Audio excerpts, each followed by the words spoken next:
কি অবস্থা? এই তো বেটা খুব ভালো লাগতেছে।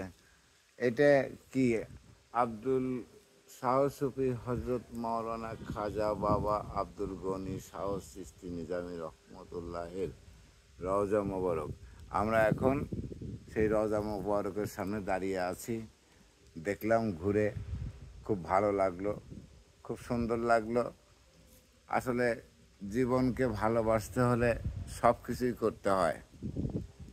সব কিছুরই দেখার জানার শেখার বিষয় আছে, এবং তুমি ভালো যেগুলো জানলে সেগুলো তুমি মানুষের মধ্যে ছড়িয়ে দাও। এটাই সত্য। তোমার এই ভালো দিকটা যখনই মানুষের মধ্যে ছড়াই দিবা, তোমার ভালো দিকটা যখন মানুষ অনুসরণ করবে, তখন তুমি সর্বশ্রেষ্ঠ মানুষ হিসেবে গণ্য হবে। এটাই যেন আমরা করতে পারি। আমাদের এই মনের এই আশা আকাঙ্ক্ষা আপনাদের ভালোবাসায় আমাদের অনুপ্রেরণা, আমাদের শক্তি যোগায়। আশা করি আপনারা বেশি বেশি আমাদের ভালোবাসবেন। আমরা খুব গর্বিত হব আপনাদের ভালোবাসায়। আল্লাহ হাফেজ।